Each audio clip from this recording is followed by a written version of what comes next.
इस समय आप देख रहे हैं YouTube टीवी। नमस्कार, YouTube टीवी देखने वाले आप सभी दर्शकों का मैं अमन कौशिक एक बार फिर हार्दिक स्वागत करता हूं। दर्शकों, आज मैं उत्तर प्रदेश के हरदोई जनपद में हूं और आज मैं आपकी मुलाकात करवा रहा हूं एक ऐसे व्यक्तित्व से जिसने हरदोई और उसके आसपास के इलाकों में शिक्षा जगत में बहुत ही अद्भुत और अद्वितीय कार्य किया है। न केवल ये व्यक्तित्व बल्कि इनका पूरा परिवार वर्षों से शिक्षा के क्षेत्र में, सामाजिक कार्यों के क्षेत्र में नित नए आयाम स्थापित करते हुए आया है। आपका ज़्यादा समय न लेते हुए आइए मैं आपकी सीधी मुलाकात करवाता हूं हरदोई की श्रीमती कीर्ति सिंह जी से।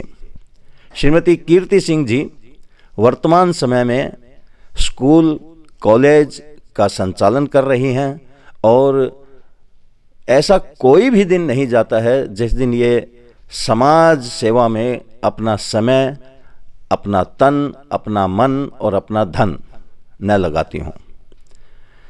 तो आइए मैं आपकी सीधी मुलाकात करवाता हूँ हमारे विशेष कार्यक्रम एक मुलाकात उत्तर प्रदेश के खास व्यक्तित्व के साथ में श्रीमती कीर्ति सिंह जी से।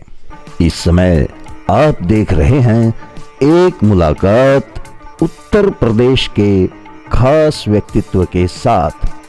श्रीमती कीर्ति सिंह जी, सबसे पहले तो YouTube टीवी की तरफ से मैं आपका हार्दिक धन्यवाद करता हूं और शुक्रिया अदा करता हूं कि आपने हमें मिलने का समय दिया, अपने विचारों को हमारे दर्शकों तक पहुंचाने की हमें परमिशन दी। मैं सबसे पहले YouTube के सभी दर्शकों को बहुत बहुत नमन करती हूं, अभिनंदन करती हूं और साथ में इस चैनल को गति प्रदान देने वाले अमन कौशिक जी, आपका भी मैं बहुत बहुत अभिनंदन करती हूं कि आपने मुझे इस चैनल में कुछ अपने विचार रखने का समय दिया। जी धन्यवाद मैडम। कीर्ति जी, सबसे पहला हम यही सवाल करना चाहेंगे और हमारे दर्शक भी जानना चाहेंगे कि आपके परिवार ने यहाँ पर शिक्षा के क्षेत्र में जो कार्य किया है वो बेमिसाल है। मैं ऐसा समझता हूँ कि लाखों युवाओं के भविष्य को आपने, आपके परिवार ने बनाया है और आज वो पता नहीं किन किन ऊंचाइयों पर पहुँच चुके होंगे। तो मैं चाहूँगा कि थोड़ा सा आप इस पर प्रकाश डालें कि आपके परिवार के द्वारा शिक्षा जगत में ये सेवा कार्य कब से और हमारे किन बुजुर्गों के हाथों से शुरू हुआ। हमारा परिवार ठाकुर मशाल सिंह राय बहादुर के द्वारा जो है इस शिक्षा जगत में आया।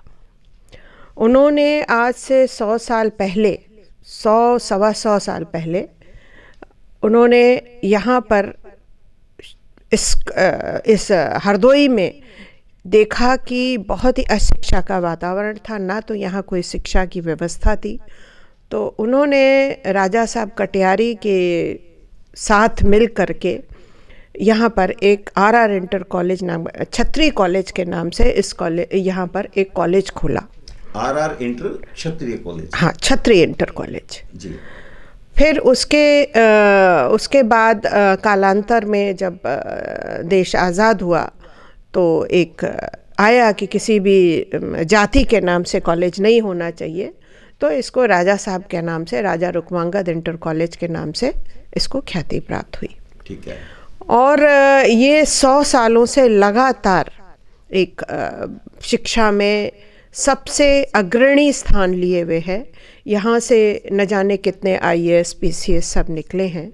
और उसके बाद 1980 में मैंने यहाँ पर RR कॉलेज के ही एक तरह से आशीर्वाद से यहाँ पर एक बाल विद्या भवन पब्लिक स्कूल नाम का एक आंग्ल भाषा में एक स्कूल खोला, जिसको मैंने कालांतर में मैंने ICSC से, ISC से इसको संबद्ध किया जी। और अब ये भी एकमात्र हरदोई जो शहर है, इसमें एकमात्र ICSC ISC स्कूल है और यहाँ का ख्याति प्राप्त स्कूल है। जी। यहाँ पर मैंने एक किंडरगार्टन स्कूल एक बिल्कुल ही नायाब तरीके से बच्चों के खेलने के लिए, बच्चों के बौद्धिक विकास के लिए, बच्चों के सांस्कृतिक विकास के लिए एक नया तरह का मैंने अपना प्रयोग किया है और उसको भी मैं इसी साल में पटल पे ला रही हूँ हरदोई के, और जिसको मैं सोचती हूँ कि ये एक जैसे ISC स्कूल हरदोई के लिए एक बिल्कुल, क्योंकि मेरी शिक्षा देहरादून से प्राप्त हुई थी तो मुझे लगा कि यहाँ पर आके कि यहाँ पर एजुकेशन का स्तर बहुत ही उस स्तर का नहीं है जो इंटरनेशनल एक व्यवस्था चाहता है। बच्चों को इंटरनेशनल पढ़ाई नहीं दी जा रही थी, तो मैंने इसीलिए इस स्कूल को यहाँ पर खोला। अब ये जो किंडरगार्टन स्कूल है ये भी एक इंटरनेशनल फेम का एक पटल होगा, जहाँ पर छोटे छोटे बच्चों को उस तरह की एजुकेशन दी जाएगी जिसमें उनके ऊपर कोई भार ना हो, कोई उनके ऊपर मानसिक दबाव ना हो और खेलते खेलते वो पढ़ जाए। जी, बहुत बहुत धन्यवाद आपका। श्रीमती कीर्ति सिंह मैडम जी के बारे में मैं ये बताना चाहूँगी कि जो हरदोई में मैडम का व्यक्तित्व है एक सशक्त महिला के रूप में। मैं 5 साल से मैडम के साथ में वर्क कर रही हूँ यहाँ, मैं स्कूल में 5 साल से उन्हें जानती हूँ और मेरा जन्म भी हरदोई में हुआ था। एक हरदोई जनपद एक बड़ा जनपद आता है, काफ़ी बड़ा जो है एरिया कवर करता है यूपी का। तो जो मेरा अनुभव कहता है कि मैंने बचपन से जो चीज़ें देखी, मैडम का कुशल नेतृत्व, मैडम ने हर एक निचले तबके को उठाने के लिए पुरजोर कोशिश की। स्पेशली जो मैडम की मुझे एक बात अच्छी लगती है, वो महिलाओं को आगे लेकर के आती हैं जो भी, और उनका जो एक राजनीतिक परिप्रेक्ष्य में किसी व्यक्ति का व्यक्तित्व अलग होता है, मैडम का शैक्षिक स्तर में वो जो उनका योगदान है वो बहुत अद्वितीय योगदान है। हरदोई डिस्ट्रिक्ट में मैडम का जो शिक्षा के क्षेत्र में योगदान है वो उस तरीके का योगदान किसी भी महिला ने मेरी नज़र में अभी तक हरदोई को नहीं दे पाया है। उसके बाद में मैं कहना चाहूँगी मैडम एक कोई का व्यक्तित्व बाहरी रूप से और जो उसकी बाहर की एक्टिविटी होती हैं और कुछ अनुभव होते हैं जिनको हम लोग उसके साथ में रह करके प्राप्त करते हैं। इस समय आप देख रहे हैं एक मुलाकात उत्तर प्रदेश के खास व्यक्तित्व के साथ। कीर्ति जी, मैंने यहाँ एक सर्वे किया था, लोगों से आपके व्यक्तित्व के बारे में जानकारी प्राप्त की थी, तो हर आम आदमी का ये कहना है कि मैडम तो अनेकों संस्थाओं से जुड़ी हुई हैं और समाज का चाहे कोई भी वर्ग हो उसकी सेवा के लिए हमेशा तत्पर रहती हैं, तैयार रहती हैं और तन मन धन से अपना भरपूर सहयोग प्रदान करती हैं। मैं हमारे इस कार्यक्रम के माध्यम से चाहूँगा कि हमारे दर्शक भी जाने कि वर्तमान समय में आप किन किन संस्थाओं से किस रूप में जुड़ी हुई हैं। जी, मैं चाहूँगा उस पर आप विस्तार से प्रकाश डालें। मैं यहाँ पर विश्व हिंदू परिषद की जिलाध्यक्ष हूँ। कहने को तो जिलाध्यक्ष बहुत सारे होते हैं विश्व हिंदू परिषद के, लेकिन ये विश्व हिंदू परिषद का बहुत ही, मैं कहती हूँ, एक बड़ा नया उनका प्रयोग है कि उन्होंने एक महिला को यहाँ पर विश्व हिंदू परिषद का जिलाध्यक्ष बनने का सौभाग्य प्रदान किया, क्योंकि ये पूरे प्रदेश में मैं अकेली महिला हूँ जो विश्व हिंदू परिषद की महिला मतलब जनरल उसमें अध्यक्ष है जी। और साथ में मुझे प्रदेश अध्यक्ष भी चुना गया था। पूर्व क्षत्रिय सभा का, अखिल भारतीय क्षत्रिय सभा का मुझे महिला विंग का पूर्व उत्तर प्रदेश का अध्यक्ष भी चुना गया था। वो उसमें भी मैंने काम किया है। उसके बाद मैं प्रांतीय उपाध्यक्ष उत्तर प्रदेश माध्यमिक वित्त विहीन शिक्षक की भी रही, वो भी पूर्व में रही, अभी नहीं। उसके बाद मैं अवध प्रांत की विश्व हिंदू परिषद की प्रांतीय सदस्य भी रही थी पहले जी। और मैं जीवन दीप सत्संग मंडल की यहाँ की अध्यक्ष हूँ और जीवन दीप सेवा न्यास जो स्वामी यतीन्द्रानंद गिरी जी महाराज द्वारा चलाया जाता है उसकी मैं सचिव भी हूँ वर्तमान समय में जी। उसके बाद जनपदीय संयोजिका मठ मंदिर विश्व हिंदू परिषद हरदोई की भी मैं रही हूँ। और इस समय मैं RR inter college, that is ये जो राजा रिक्मांगद इंटर कॉलेज, जो मैंने कहा कि मेरे ग्रेट ग्रैंडफादर्स ने इसका की स्थापना की थी, उसकी मैं करीब 22 साल से मैनेजर हूँ, लगातार प्रबंधक हूँ। और यहाँ हरदोई का सबसे टॉप मोस्ट यूपी बोर्ड का स्कूल है, जहाँ पर आज भी माना जाता है कि आयाम, जितने भी एजुकेशन के टॉप आयाम होते हैं वो यहाँ पर पूर्ण होते हैं। और जब भी कोई दिखाने को होता है कि देखिए मेरा यूपी बोर्ड का भी कॉलेज देखिए किस स्तर का, बहुत अच्छे स्तर का होता है, तो हम ही को, हमारे आरआर इंटर कॉलेज को इसका एग्जाम्पल दिया जाता है। साथ में ये मैंने आईएससी स्कूल, जैसे मैंने बताया, मैंने आईएससी स्कूल भी यहाँ पर 2000 से मैं चला रही हूँ, 12th तक का। तो इस तरह से मेरे चल रहे हैं। बाकी मैं यहाँ पर मेरा एक सिद्धबली हनुमान मंदिर का भी निर्माण कराया था समाज के लिए, जिससे कि वो आए और अपने संस्कारों को जागृत करे। और अष्टादश भुजाओं वाली महालक्ष्मी माँ का भी यहाँ पर स्थापना है, जिसकी पूजा आराधना करके एक साधना के एक उच्च स्तर पे आदमी पहुँच सकता है, वहाँ पर अगर बैठे ध्यान करे और उनकी पूजा अर्चना करे।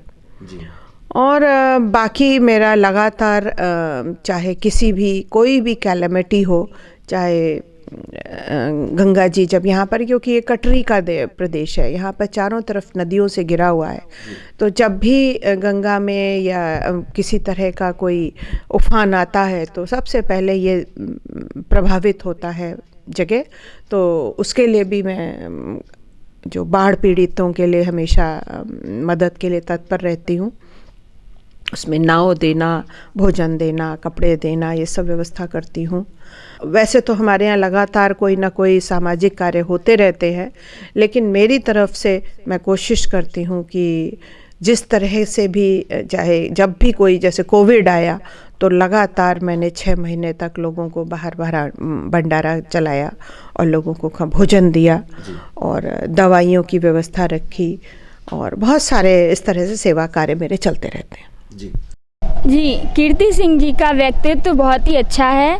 उनका एवं उनके परिवार का धार्मिक कार्यों में और सामाजिक कार्यों में बहुत ही अच्छा योगदान रहता है। वो हर चीज़ में बढ़ चढ़कर आगे आती हैं और अच्छे से अच्छा योगदान देने की अपनी कोशिश रहती है उनकी पूरी से पूरी। और रही बात शिक्षा के क्षेत्र में तो आप सब लोग जानते ही हैं उनका योगदान, उनके स्कूल हैं, कॉलेजेस हैं, लेकिन वो शिक्षा के क्षेत्र को भी ऊंचा सा ऊंचा शिक्षा देने की कोशिश में वो रहती हैं। कुछ भी नया आता है तो उस चीज़ को वो अपनाने की कोशिश करती हैं। इस समय आप देख रहे हैं एक मुलाकात उत्तर प्रदेश के खास व्यक्तित्व के साथ। कीर्ति जी, जैसा कि आपने बताया कि आपके ग्रैंडफादर ने यहाँ पर एजुकेशन सिस्टम की शुरुआत की, तो आज तक यहाँ पर अनेकों बच्चे पढ़ लिख कर गए हैं और उन्होंने अपने जीवन को सजाया है, संवारा है। वो राष्ट्र की सेवा में भी इस समय तल्लीन है। जब एक बच्चा यहाँ से पढ़ कर के जाता है और वो किसी ऊंचाई को पा लेता है, और ये बात जब आपकी नॉलेज में आती है, तो मैं इस कार्यक्रम के माध्यम से उस भाव का विश्लेषण आपके श्रीमुख से करवाना चाहूँगा कि उस समय आपके हार्ट को, आपके दिल को, आपके मन को कैसा फील होता है? नहीं, वही तो मेरा असली मेरा कहना चाहिए पारितोषिक है। जब मेरा बच्चा मेरे सामने खड़े होके कहता है, पढ़ाया हुआ, चाहे वो 20 साल पहले का पढ़ाया हुआ हो, जब वो आके कहता है मैम इसी स्कूल को आज भी हम याद करते हैं, इसी स्कूल की वजह से आज हम यहाँ जहाँ भी पहुँचे हैं वो, क्योंकि बड़ी बड़ी ऊंचाइयों पे पहुँचे हैं, तो लगता है कि जितनी भी तपस्या है उसका मुझे फल मिल गया। किसी के जीवन को बनाना, किसी के जीवन को संवारना, ये एक सबसे बड़ा धर्म है। और यदि किसी के हम जीवन को उजाड़ते हैं, बर्बाद करते हैं, तो मेरे ख्याल से इससे बड़ा कोई पाप भी नहीं है।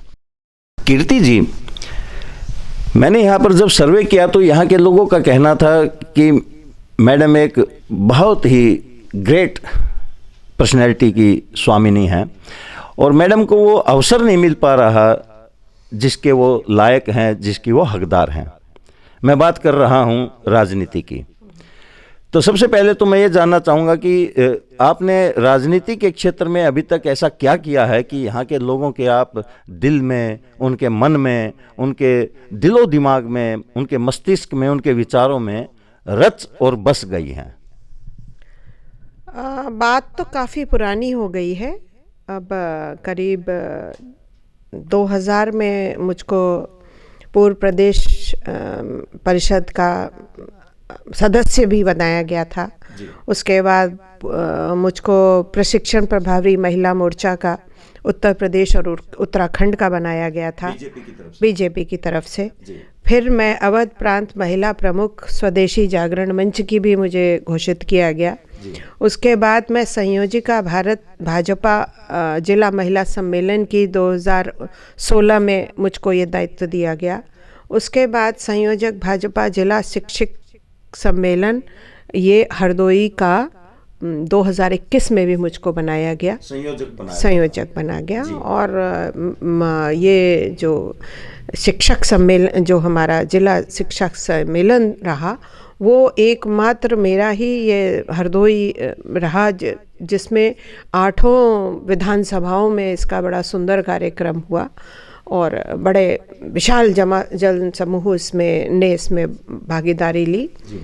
तो पता, और वैसे तो उन लोगों को मुझे लगता है कि वो लोग मुझे इसलिए चाहते हैं क्योंकि देखते हैं कि कितनी व्यवस्था से स्कूल और कॉलेज, क्योंकि देखिए भाई, ये जो आरआर इंटर कॉलेज है 100 साल पुराना कॉलेज है, तो ये एक तरह से मिनी सचिवालय है, लेकिन उसको जिस खूबसूरती से उसको व्यवस्थित किया गया, तो लोगों को शायद अपेक्षा है कि इसी तरीके से अगर मुझे कोई मौका मिला तो मैं इस हरदोई को भी सजाऊंगी, संवारूंगी। और मेरी एक सोच है कि हर चीज़ को उत्कृष्टता तक पहुंचाना, तो शायद लोगों को मेरे से संभावनाएं बहुत दिखती हैं। जी, कई लोगों ने बताया कि आपने आरएसएस के माध्यम से, राष्ट्रीय स्वयंसेवक संघ के माध्यम से भी और आम जनमानस की बड़ी सेवा की है। मैं हमारे इस कार्यक्रम के माध्यम से आपके श्रीमुख से थोड़ा सा उसका भी वर्णन चाहूँगा। आरएसएस का हमने 1997 में, जब मेरे पतिदेव थे, उस समय ओटीसी का यहाँ पर संचालन करवाया था। तो बड़ा सुंदर कार्यक्रम था। देश के सभी बड़े बड़े सम्माननीय व्यक्तित्व यहाँ पर आए थे और वो ओटीसी का बड़ा सफलतम कार्यक्रम रहा था। लेकिन उसके बाद भी कई आईटीसी ओटीसी चलती रहती है। आरएसएस के जितने भी कार्यक्रम हैं, क्योंकि मैं ये नहीं कहती कि उनको ये कॉलेज ही पसंद होगा, लेकिन शायद इतना बड़ी व्यवस्था और कोई हरदोई में है नहीं, तो इसीलिए वो लोग आते हैं और उनका अधिकार भी है, क्योंकि ये तो एक समाज के लिए हमारे पुरखों ने बनाया है इस जगह को, कोई मेरी पर्सनल प्रॉपर्टी तो है नहीं। तो इसीलिए जब कोई समाज से व्यक्ति आता है कि मुझको आपका कॉलेज की ज़रूरत है, मुझे स्थान की ज़रूरत है, तो मैं सहर्ष प्रदान करती हूँ। जी, दीदी कीर्ति सिंह जी, जो कि एक समाज सेविका के रूप में हरदोई में उनको सभी बहुत अच्छे से जानते हैं। उन्होंने अपने क्षेत्र में हर तरह का विकास में महत्वपूर्ण योगदान दिया है, चाहे कि शिक्षा हो या कि गरीबों की मदद हो या समाज सेवा का कार्य हो, किसी भी क्षेत्र में वो पीछे नहीं रहती हैं। हर क्षेत्र में उनका एक महत्वपूर्ण योगदान रहता है। उन्होंने चाहे सर्दियों के मौसम में चाहे जितने भी गरीब हों, सभी को कंबल, स्वेटर, ब्लोअर, सभी कुछ जहां तक है देती हैं। इस समय आप देख रहे हैं एक मुलाकात उत्तर प्रदेश के खास व्यक्तित्व के साथ। वर्तमान समय में चुनाव आने वाले हैं उत्तर प्रदेश में, और मैंने सुना है कि आप हरदोई और 3-4 और विधानसभा क्षेत्र है, क्योंकि आपका एक विशाल व्यक्तित्व है, तो ऐसा आपकी बाउंडेशन नहीं है कि खाली मैं इसी विधानसभा से ही चुनी जाऊं या इसी विधानसभा, यही विधानसभा मेरी है, ऐसा आपकी सोच नहीं है। तो मैं चाहूँगा कि आप हमारे इस कार्यक्रम के माध्यम से जो भारतीय जनता पार्टी का शीर्ष नेतृत्व है वहाँ तक अपने मन के भाव पहुँचाएं। देखिए, मैं बहुत सारी सामाजिक संस्थाओं से जुड़ी हुई हूँ। जैसे महिला सशक्तिकरण समिति की मैं अध्यक्षा हूँ हरदोई की। मैं स्वागत समिति जो हरदोई महोत्सव है उसकी मैं सदस्य हूँ। मैं दुर्गा जागरण समिति की अध्यक्ष हूँ। मैं RVS टूर्नामेंट जो कि हर साल होता है पूरे डिस्ट्रिक्ट लेवल पर, उसकी प्रेसिडेंट हूँ। मैं आप और हम चेतना मंच की भी संरक्षक हूँ। मुझे कई अवार्ड भी मिले हुए हैं, जैसे विद्या रत्न अवार्ड मिले हुए हैं international institute of education and management द्वारा। उन्होंने मुझे लाइफ टाइम अचीवमेंट अवार्ड से भी नवाजा है। नोबल ज्वेल ऑफ इंडिया के नाम से भी मुझको अवार्ड मिला है। Rajiv Gandhi excellence in education का भी मुझको अवार्ड मिला हुआ है। मैं स्टार ऑफ एशिया अवार्ड भी मुझको नवाजा गया है। मैं विशेष सेवा अलंकरण सम्मान पत्र आर्य समाज द्वारा भी मुझको दिया गया है, सम्मानित किया गया है। तो मेरा यही कहना है कि और विश्व हिंदू परिषद की भी मैं जिलाध्यक्ष हूँ। तो मैं जिलाध्यक्ष और इन सब के नाते मैं तो पूरे हरदोई ज़िले में ही घूमती रहती हूँ। तो कोई भी जगह ऐसी नहीं है जहाँ मेरा नाम से लोग वाकिफ़ ना हो। और हर जगह जब भी मैं जाती हूँ बड़े प्रेम से। एक और बात है कि ये कॉलेज जो 100 साल पुराना कॉलेज है, तो यहाँ से बच्चे जो निकले हुए हैं, बुज़ुर्ग लोग निकले हुए हैं, एक एक कोने में फैले हुए हैं। मैं तो जब सीतापुर जाती हूँ, नाव जाती हूँ, कहीं भी जाती हूँ, तो मुझे RR कॉलेज का पढ़ा हुआ कोई ना कोई बुज़ुर्ग आके नमस्ते ज़रूर करता है कि मैं आपके कॉलेज का पढ़ा हुआ हूँ। तो शायद इसीलिए मेरे लिए कोई भी जगह अपरिचित नहीं है। तो मुझे लगता है कि मैं हर जगह क्योंकि पहचानी जाती हूँ, प्रेम करी जाती हूँ, तो अगर मुझे कहीं से भी कोई चांस मिलता है तो निश्चित रूप से उसको मैं रंग ला के दिखाऊंगी। मैडम सशक्त तो हैं ही, विचारों से सशक्त हैं, कर्तव्य परायण हैं। उसके साथ में ही मैडम के जो मानवीय मूल्य हैं, मानवता है, धर्म को धारण करने के जो मतलब आदतें हैं उनकी, वो अद्वितीय हैं। अभी जो कोविड टाइम के पीरियड में जो है मैडम ने काफ़ी दिनों तक जो फ्री लंच सेवा थी उसके बारे में काफ़ी, एक चीज़ नहीं बहुत सारी चीज़ें। और जब मैं देखती हूँ कि कोई भी ऐसी महिला जो परेशान है, अगर मैडम के सामने फरियाद लेकर के आती है तो मैडम उसकी बात को सुनती हैं और जो भी समाधान हो सकता है करती हैं। इस समय आप देख रहे हैं एक मुलाकात उत्तर प्रदेश के खास व्यक्तित्व के साथ। इस समय देखा जाए तो भारतीय जनता पार्टी की पूरी कमांड माननीय श्री नरेंद्र मोदी जी संभाल रहे हैं, श्री अमित शाह जी हैं, श्री JP नड्डा जी हैं, और यहाँ पर योगी जी ने तो उत्तर प्रदेश में चमत्कार कर ही रखा है। और श्री स्वतंत्र देव सिंह जी यहाँ पर प्रदेश अध्यक्ष हैं भारतीय जनता पार्टी के। हमारे इस कार्यक्रम के माध्यम से मैं चाहूँगा आप सीधे अपने दिल की बात, अपने मन की बात वहाँ तक पहुँचाएं। मैं तो प्रदेश अध्यक्ष जी से इतना ही बोलूँगी कि ये जो 2022 का जो चुनाव है वो आगे की दिशा और दशा को व्यवस्थित करेगा। वो बताएगा कि हमारा देश किस ओर जाना चाहता है, क्या वो अवनति की ओर जाना चाहता है या विश्व गुरु बनने की ओर जाना चाहता है। तो इस बार हर बहुत ही समझदारी से इस चुनाव को लेना चाहिए और भाजपा को वैसे होगा, मेरा अंदर से एक विश्वास है कि ये अब की बार तो लोग कितना ही भ्रमित करें, लेकिन 300 से ऊपर 350 के करीब ये सीटें लेकर के भाजपा आएगी और वो प्रूव करेगी कि हमारा जो वोटर है वो कितना जागरूक है अपने हिंदुत्व के प्रति, अपने राष्ट्र के प्रति और विश्व के प्रति। मैं भारतीय जनता पार्टी से ये आग्रह करती हूँ, उनके जो भी बड़े नेता हैं उनसे मैं ये आग्रह करती हूँ कि हमारी दीदी को एक बार विधानसभा या लोकसभा में आने का अवसर प्रदान करें और वो जब इस क्षेत्र में आएंगी तो वो चहुमुखी विकास करेंगी और उनका विकास देखने के काबिल होगा, बहुत ही सराहनीय होगा, क्योंकि वो सामाजिक कार्यों में भी अपना बढ़ चढ़कर योगदान प्रदान करती हैं। हरदोई की तमाम जनता, न केवल महिलाएं बल्कि पुरुष, युवा सभी उनके साथ हैं और हम भी उनके साथ हैं और साथ रहेंगे, जुड़े रहेंगे। इस समय आप देख रहे हैं एक मुलाकात उत्तर प्रदेश के खास व्यक्तित्व के साथ। वर्तमान समय में नित नए आयाम स्थापित कर रहे हैं योगी जी। जैसे कांग्रेस के समय में एक समय होता था ऐसा कि आज 2000 करोड़ का घपला हुआ है, तो अगले दिन आता था कि 2500 करोड़, और अगले दिन आता था और ये आंकड़ा जाकर के 2 लाख करोड़ तक भी पहुंच गया था। तो इसी प्रकार से योगी जी नित नए छक्के चौके अट्ठे 10 से 12वें 13वें 14वें मार रहे हैं। मैं 1-2 मिनट में चाहूंगा कि आप टोटल जो उनका आज तक का शासन रहा है उस पर आपकी प्रतिक्रिया क्या है? योगी जी उत्तर प्रदेश के लिए एक बहुत बड़ा आशीर्वाद है।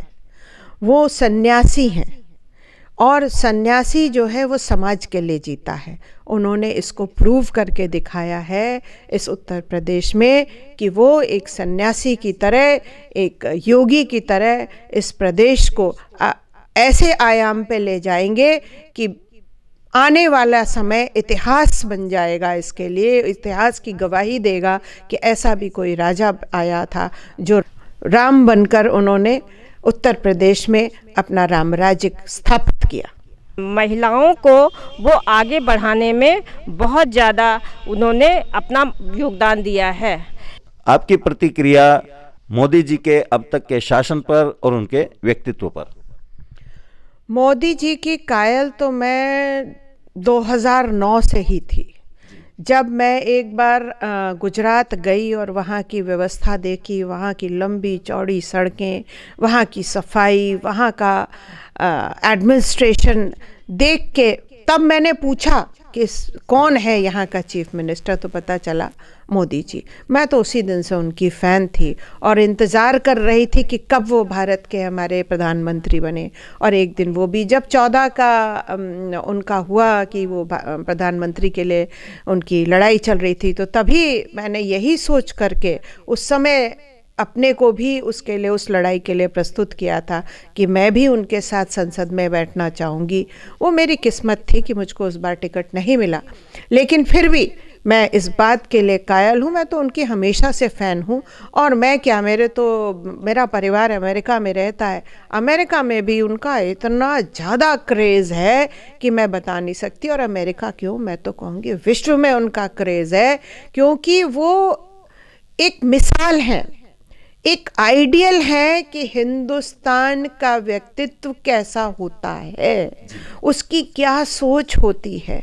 जो हमारे विवेकानंद जी थे, आज मैं तो ये कहूँगी कि हमारे पीएम जो हैं वो उनका पुनः उनका अवतरण हुआ है उस विवेकानंद जी का। मुझे तो उनके अंदर विवेकानंद जी के सारे गुण दिखते हैं। वो एक योगी हैं, वो एक सन्यासी हैं। दिखने में वो इतना बाहर ये हम लोगों के जैसा कपड़ा पहनते हैं, लेकिन अंदर से वो पूरे सन्यासी हैं। मैं तो ये कहती हूँ, हीरा बेन ने इस देश को एक ऐसा हीरा प्रदान किया है जो हमारे देश को विश्व पटल पर सूर्य के भांति चमकाएगा। वो हमारे देश को विश्व गुरु बनाने में एक बहुत बड़ी भूमिका निभाने वाले हैं।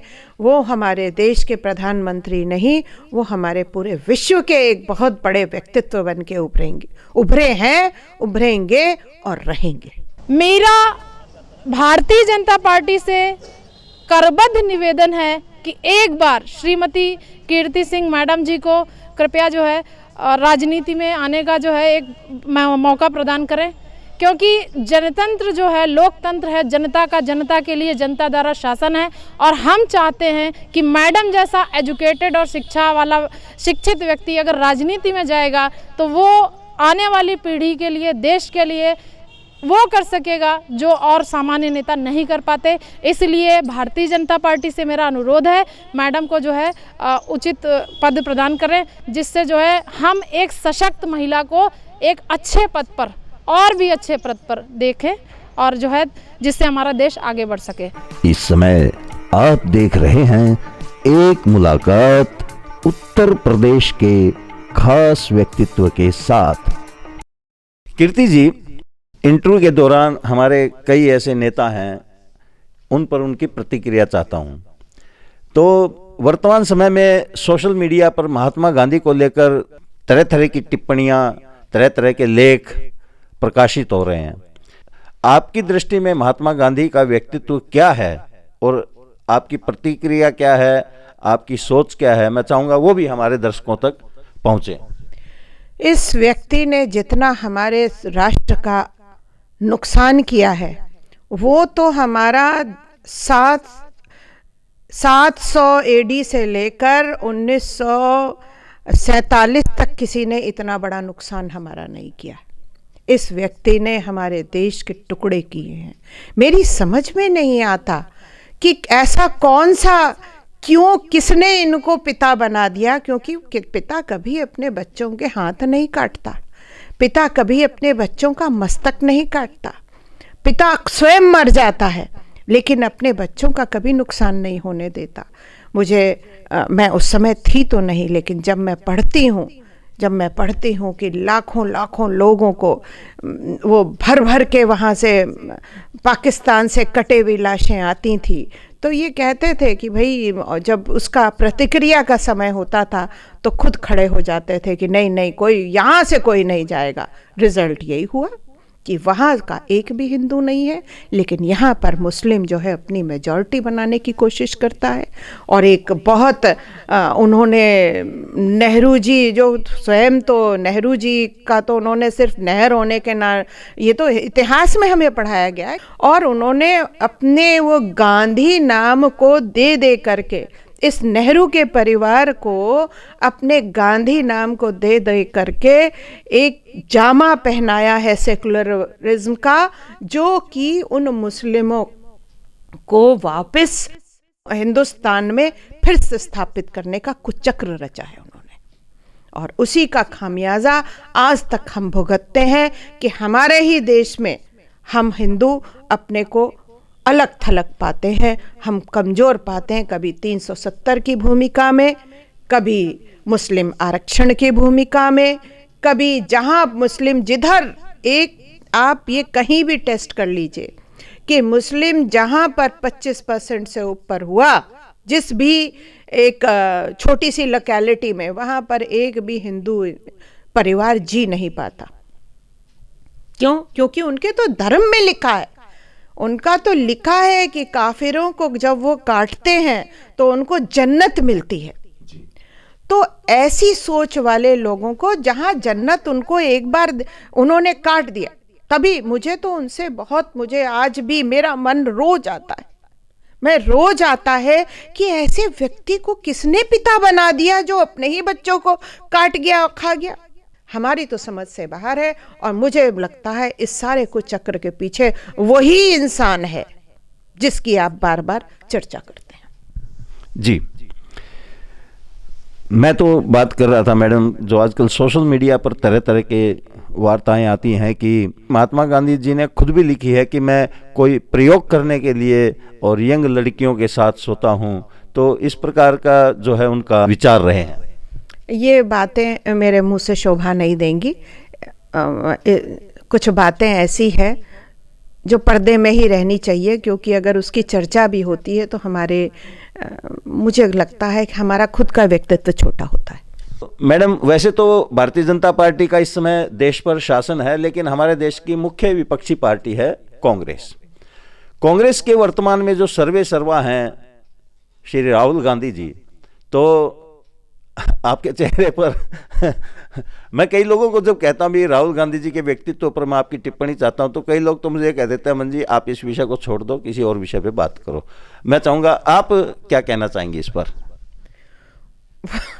मुझे हंसी इसलिए आई कि अभी उत्तराखंड में मेरी बिटिया गई हुई थी, तो एयरपोर्ट पे वो कहीं पर एक छोटा सा पतला सा उछलता हुआ सा एक बंदर नुमा आदमी कहीं पर जा रहा था, तो पता चला कि आज जो है राहुल जी की रैली है।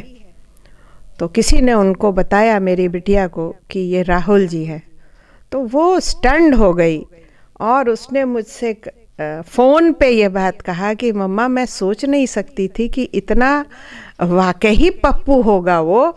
तो अगर लोग कहते हैं उनकी पर्सनालिटी को देख करके पप्पू, तो जब वो इतनी यंग लड़की ये बात कहती है तो कहीं ना कहीं तो उसमें सच्चाई होगी। यहाँ पर उत्तर प्रदेश में प्रियंका गांधी कह रही है कि मैं अगला मुख्यमंत्री बनूंगी या मैं मुख्यमंत्री बनाऊंगी, हमारा ही आने वाले समय में शासन होगा। तो आप तो उत्तर प्रदेश में काफ़ी सक्रिय हैं, तो हमारे इस कार्यक्रम के माध्यम से मैं दर्शकों तक आपके विचार पहुंचाना चाहूँगा प्रियंका गांधी को लेकर। प्रियंका गांधी जी खूबसूरत जरूर है जी। उनकी खूबसूरती को ही देखकर लोगों ने कहा कि वो नेक्स्ट इंदिरा गांधी इस भारत देश में बनेंगी, लेकिन जब उनकी बुद्धि को देखा तो उस बुद्धि को इंदिरा गांधी अगर अर्श थी तो वो फर्श है। उनके पास बुद्धि नाम की कोई चीज़ नहीं है, और राजनीतिक में बुद्धि बहुत ज़रूरी होती है। यानी कि आपका कहना है कि प्रियंका गांधी राजनीतिक दूरदर्शिता के तौर पर वो शून्य है, इनएक्सपीरियंस्ड है। उनको ये नहीं मालूम कि किस तरीके से धैर्य के साथ राजनीति बड़ी धैर्य के साथ, इसमें तो जितना कहते हैं ना कि जितना उम्र आती है, जितना एक्सपीरियंस आता है, उतना ही राजनीति और राजनीतिक व्यक्तित्व में निखार आता है। मैं भारतीय जनता पार्टी के शीर्ष नेताओं से और पार्टी के बड़े नेताओं से ये हाथ जोड़कर विनती करती हूँ कि बहन कीर्ति सिंह को एक बार भाजपा में विधानसभा या लोकसभा में पहुँचाकर उनका मान बढ़ाएं, जिससे कि बहन कीर्ति सिंह जी कहीं ना अपने हरदोई क्षेत्र और आसपास के क्षेत्रों का और अधिक विकास कर सकें, जिससे कि यहाँ का हरदोई क्षेत्र का नाम पूरे भारत में सबसे ज़्यादा ऊपर हो, क्योंकि कीर्ति सिंह जी अपने व्यक्तित्व की वजह से, समाजकार की वजह से इसको और आगे ले जा सकती हैं। इसीलिए शीर्ष नेताओं से मेरी विनती है कि आप एक बार इनको सेवा का अवसर अवश्य प्रदान करें। धन्यवाद। इस समय आप देख रहे हैं एक मुलाकात उत्तर प्रदेश के खास व्यक्तित्व के साथ। चलिए कीर्ति जी, हम वापिस अपने हरदोई पर आते हैं। मैं हमारे इस कार्यक्रम के माध्यम से चाहूँगा कि हरदोई को लेकर के और आसपास के इलाके को लेकर के आपका क्या सपना है? आप क्या सोचती हैं कि हरदोई कैसा हो, यहाँ के लोगों का जीवन स्तर कैसा हो, यहाँ की महिलाओं का जीवन स्तर कैसा हो, यहाँ के जो बच्चे हैं, बुजुर्ग हैं, क्या आपने सपना संजोया है? क्योंकि आप टिकट की दावेदारी कर रहे हैं, कल को यदि आपको टिकट मिल जाए तो मैं चाहूँगा इस कार्यक्रम के माध्यम से आप अपने उस सपने का जिक्र करें, अपने उन भावों का जिक्र करें, अपनी उस बात को आप हमारे कार्यक्रम के माध्यम से आम जनमानस तक पहुंचाने का प्रयास करें। मैं तो चाहती हूं कि जो हमारी हरदोई की सड़कें हैं वो बिल्कुल ऐसी हों कि वहाँ पर लगे हमें कि हम एक क्लास सिटी में घूम रहे हैं। जैसे कहते हैं ना, अभी तो इसको बेचारी को सी या डी क्लास भी पता नहीं बोलें कि ना बोलें, क्योंकि यहाँ तो जैसे ही बारिश होती है तो ये तालाब बन जाता है। तो सबसे ज़्यादा ज़रूरी मेरी समझ से ये है कि इसकी सैनिटाइजेशन को ठीक किया जाए, इसके पानी के बहाव को ठीक किया जाए, यहाँ पर रोज़गार दिए जाएं, यहाँ पर महिलाओं के लिए आगे बढ़ने की व्यवस्थाएं दी जाएं, यहाँ पर इंडस्ट्रीज़ बने, इंडस्ट्रीज सेटअप हों। योगी जी ने तो एक बहुत बड़ा काम किया है कि यहाँ पर एक मेडिकल कॉलेज दे दिया है, लेकिन साथ साथ यहाँ पर इंजीनियरिंग के भी कॉलेजेस होने चाहिए, यहाँ पर रोज़गार परक इंडस्ट्रीज़ होनी चाहिए। क्योंकि मैंने अभी इतने सालों में, मेरी 80 में शादी हो गई थी और 80 से मैं यहाँ आई हूँ, तो मैं देखती हूँ कि यहाँ का ज़्यादातर जो युवा है वो सड़कों पर खाली घूमा करता है। पढ़ा भी लिखा है, अगर हम लोगों ने उसको पढ़ा भी दिया है, IISc भी पास कर लिया है, तो उसके पास जॉब अगर है तो इस शहर से बाहर है, वरना यहाँ पर तो वो किसी न किसी तरीके से समय काटने के लिए बाध्य है।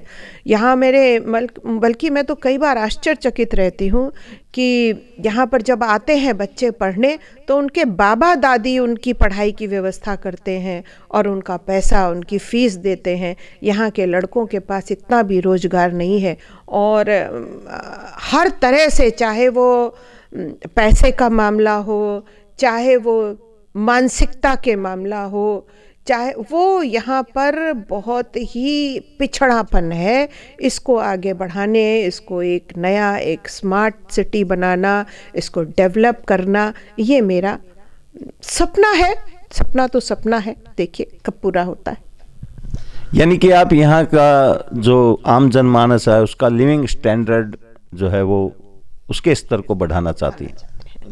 बिल्कुल, लिविंग स्टैंडर्ड तभी बढ़ेगा जब यहाँ पर एक व्यवस्था, रोजगार की व्यवस्था अच्छी होएगी, पढ़ाई लिखाई की व्यवस्था होगी। अभी तो यहाँ पर एक बीएड कॉलेज ढंग का नहीं है, यहाँ पर एक लड़कियों के लिए तो कुछ है ही नहीं।